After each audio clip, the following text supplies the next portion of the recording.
Welcome back. In chapter 25, we're thinking hard about the question, what does philosophy have to say about the meaning of life? And so this chapter introduces readers to some of the recent work philosophers have done addressing the meaning of life question.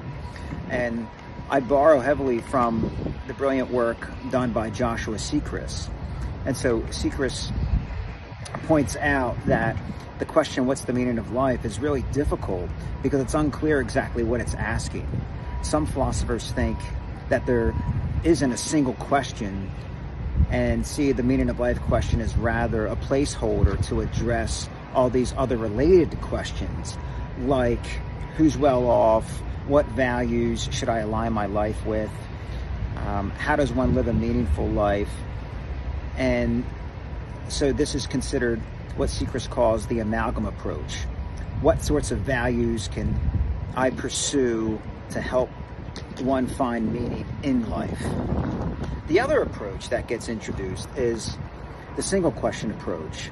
And this approach thinks there really is an answer to the question, what's the meaning of life?